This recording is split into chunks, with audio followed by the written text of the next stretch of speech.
La idea del libro surgió porque uno empieza a bucear, un poco cansado de la realidad media monótona que nos rodea, que son todos problemas, todas críticas. Uno dice, pero tiene que haber habido gente que también pensó no lo que no hay que hacer, sino lo que hay que hacer. Ustedes saben bien que el gobierno de Frondizi es un gobierno que siempre tuvo un halo de misterio, como una cosa épica, que si hubiera continuado toda la Argentina hubiera sido diferente. Entonces me puse a buscar libros sobre eso y me sorprendió que en las librerías no había libros sobre el gobierno de Frondizi, sobre el cual se escribió bastante en la década de 60, pero que bueno, ahora quedó simplemente como una marca, un nombre. Pero cuando uno quiere hurgar qué hay detrás de eso, entonces me puse a leer esos libros viejos. Y buscando eso encontré la figura de Frigerio, que ahí me di cuenta que Frigerio había sido mucho más que un secretario de Frondizi, sino que había sido, diría, el volcán del cual surgió el desarrollismo argentino, ¿no? Esa es un poco la historia. O sea, a Frigerio lo encontré tratando de entender que había sido el gobierno de Frondizi. Y encontré un personaje de una talla impresionante, yo le digo, si bien sé que esto es una afirmación polémica, tiene la talla de un pensador como Alberdi, como Belgrano, sin haber sido tan político, ¿no? Porque la verdad que Frigerio, en mi opinión, no llegó a ser un político. Básicamente era un empresario que al mismo tiempo se dedicó a pensar los problemas y las soluciones de las cuestiones argentinas. ¿Y cuál podría definir como puntos, digamos, la doctrina que promueve Frigerio? Mire, tiene dos puntos. Tiene una doctrina política que se llama el integracionismo y una doctrina económica que se llamó el desarrollismo. Lo más importante, en mi opinión, es la doctrina política, porque ahí es donde se fijan los fines de hacia dónde hay que orientarse en la búsqueda de soluciones. El integracionismo tiene 4 aspectos desde la perspectiva de, llamémosle, Frigerio Frondizi. Primero, la integración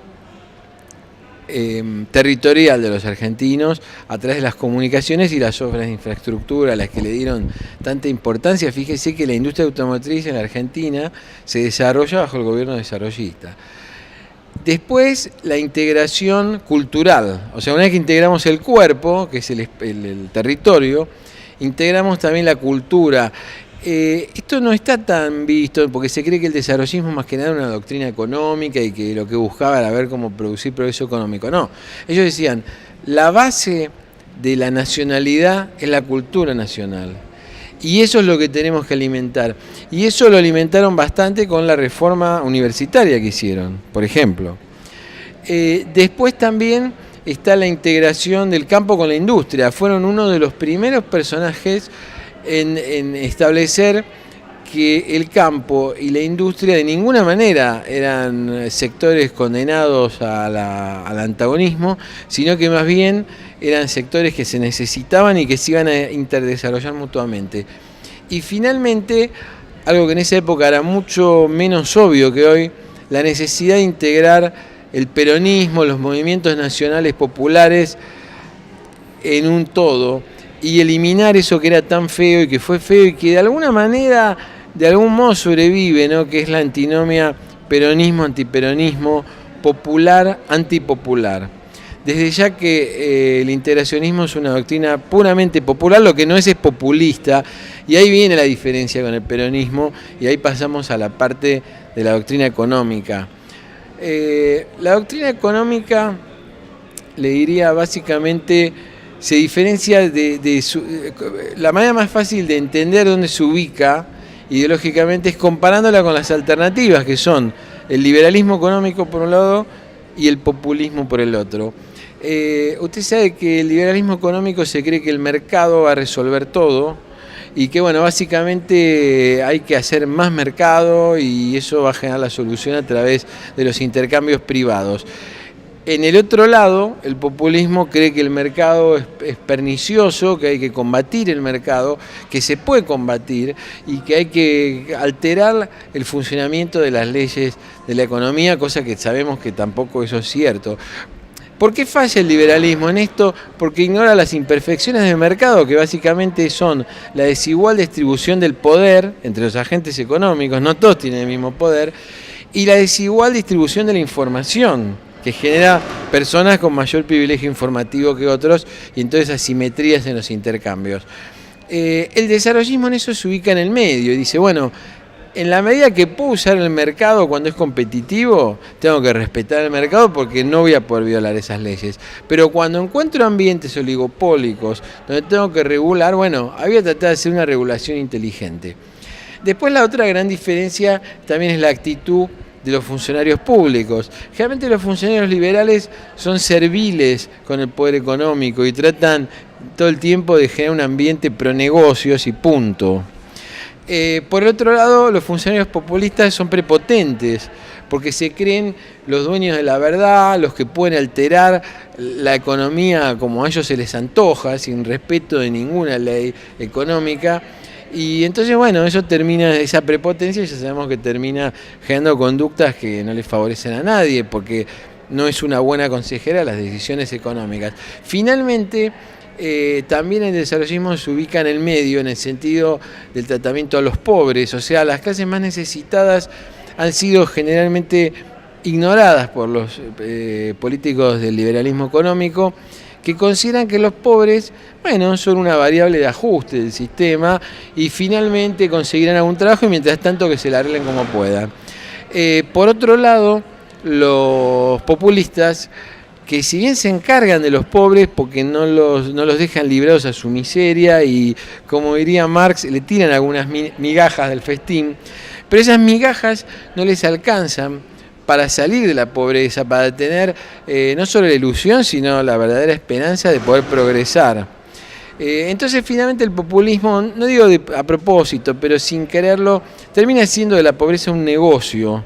Entonces el desarrollismo ahí dice, no, nosotros tenemos que estar, con esto tenemos que encargarnos de los pobres, no los podemos abandonar a su miseria, pero tampoco le podemos hipotecar su futuro por una sidra y un pan dulce, ¿no?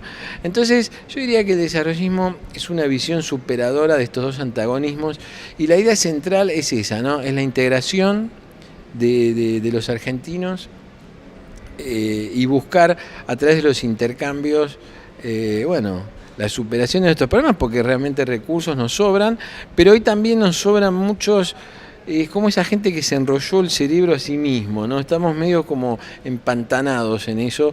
Y la verdad que desempolvar el desarrollismo hoy, adaptarlo a las necesidades nuevas, me parece que es recuperar lo que llama el eslabón perdido de la política argentina, porque los invito a reflexionar a los televidentes y que se pregunten qué cosas importantes pasaron a raíz de la acción de gobierno en los últimos 50 años en Argentina.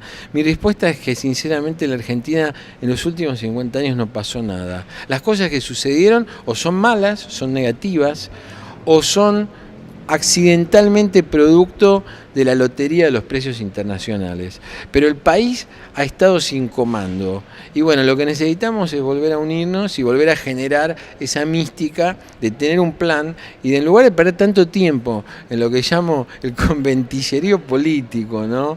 Que no nos agrega nada, hasta la crítica no nos agrega nada. Decir, bueno, acá está nuestro plan, siguiendo estas líneas del desarrollismo. El libro en particular, le diría, no hace el ayornamiento de cómo sería eso hoy. Eso merece otro libro.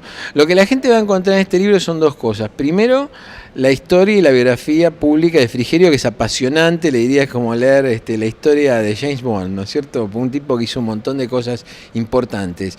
Pero al mismo tiempo, como el reverso de la medalla de eso, es la historia del desarrollismo argentino, cómo surgió el desarrollismo argentino, cómo se desenvolvió en el poder, y ahí va a ver todo el gobierno de Frondizi contado con lujo de detalles. Hay 50 páginas solo sobre todo el problema del petróleo y cómo se resolvió. Había un déficit similar al de hoy, lo dieron vuelta en 2 años.